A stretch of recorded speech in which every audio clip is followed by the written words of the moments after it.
Good morning, everyone. My name is Justin. I serve as one of the pastors here at Christ City. And here we are.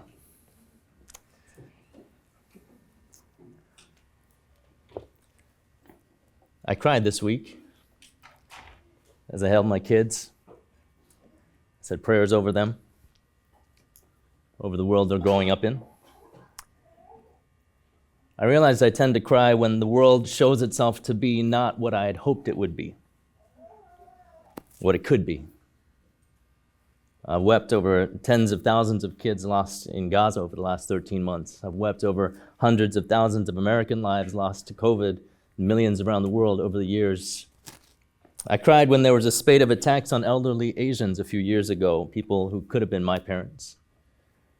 When the anti-Asian violence and hate started escalating, unleashed by the words of the former and returning president. I've had plenty of occasions to cry in ministry. Broken marriages, shattered dreams, hurts and traumas, unhealed illnesses, estranged friendships and families. I used to cry less, but if even Jesus wept when he lost a friend, if he felt his feelings, expressed them openly to God and to others, disappointment at loss, discouragement at abandonment, even the desire that he might not have to go the way of the cross. If Jesus felt those things, then maybe I can model my humanity after his. I am grateful to be among you all this weekend. I'm grateful to get to be a part of, to lead a community of people trying to live and love like Jesus, trying our best to make a kingdom difference wherever God has placed us. I will confess that for most of this week, I haven't been sure I would have words to say. And honestly, today's message may just be the sum of other people's thoughts and words, things that have been comforting or convicting or centering for me this week. Let me start by setting the expectations. What I say today will be inadequate. It will not be enough for some, and it may be too much for others. It will not be political enough for some, and it may be too political for others. It may answer questions you didn't want answered, and it may ask questions you didn't want asked. There may be some here today who may not be ready to hear what I have to say for a variety of reasons, and that's okay. But my prayer is that God will use at least one thing that happens this morning to stir an ember of the gospel in your spirit.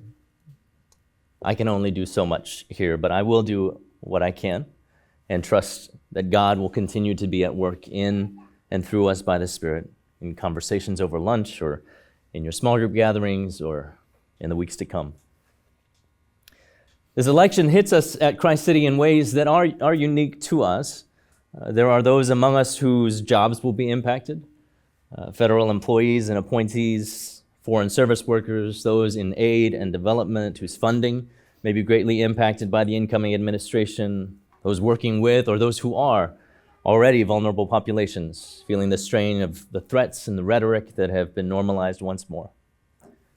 There are those uncertain about what the future holds for their immigration or citizenship status, those who are bracing themselves for the impact of what the next 4 years feels like in our city because we live here. Many of us were here in the city on January 6, 2021. And remember the sense of outrage, the sense of violation. I'm thinking about there's young people among us, youth and teens, young adults, so inundated with a variety of voices and viewpoints while trying to square their faith in Jesus with so many other Christians who voted for a president and for policies who look and sound so unlike Jesus. Thinking about many who are bracing themselves for the holidays, spent with family or in-laws, or wondering whether to even go. Thinking about my fellow people of color, especially my Asian American and Black sisters. Given some hope that not even withstanding any agreement or disagreement in terms of policy or politics, the hope that someone like them might be able to attain the highest office in the land, only to be reminded that in the words of Malcolm X, the most disrespected person in America is the Black woman. Most unprotected person in America is the Black woman. the most neglected person in America is the black woman. So in my own prayers and grieving, it's been critical for me to listen to the grief of others. Others, such as Reverend Dr. Renita Weems, a black woman who is also a Hebrew Bible scholar, who said this week, I still have hope, still believe in God, but let me be for now. Let me feel what I'm feeling. Rage is a form of prayer too. Or author Britt Barron, who wrote a book that just came out last month. It's called Do You Still Talk to Grandma When the Problematic People in Our Lives Are the Ones We Love? In it, she writes this: I hate this country. I love this country. The two do not cancel each other out. They exist together. They dance with each other, and on different days, one will dominate the other. My job is not to reconcile these two realities or to force a contrived equality between them. All that I can do is allow them both to exist. The grief is there, the hope is there. So are the anger and sadness and the joy and the pride. It's all there, all at once.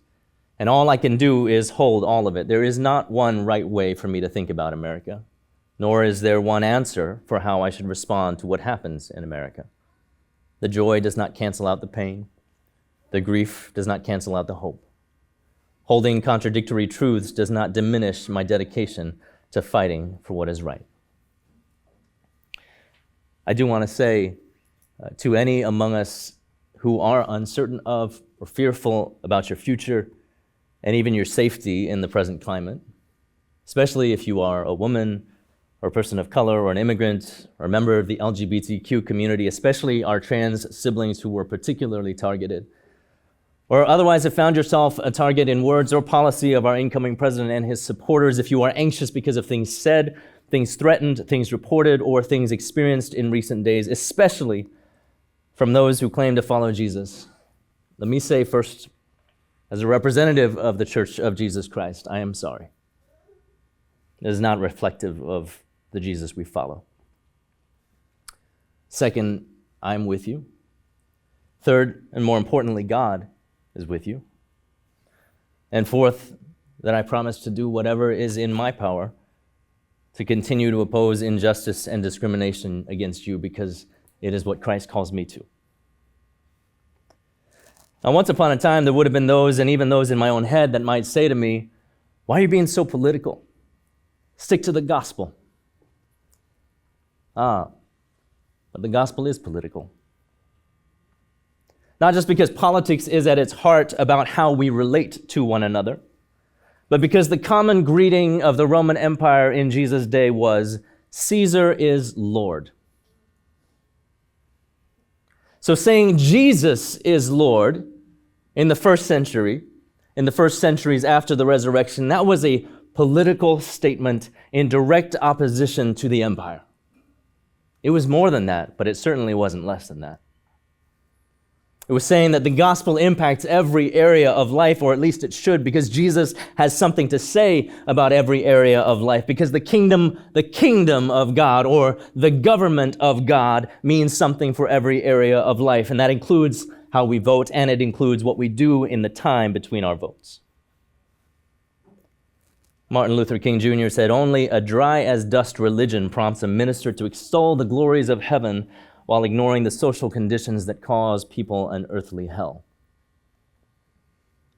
And Oscar Romero, who was the Archbishop of San Salvador in the 1970s, when his country was led by an authoritarian government, said, I'm not with the right or with the left. I'm trying to be faithful to the word that the Lord bids me to preach, to the message that cannot change, which tells both sides the good they do and the injustices they commit.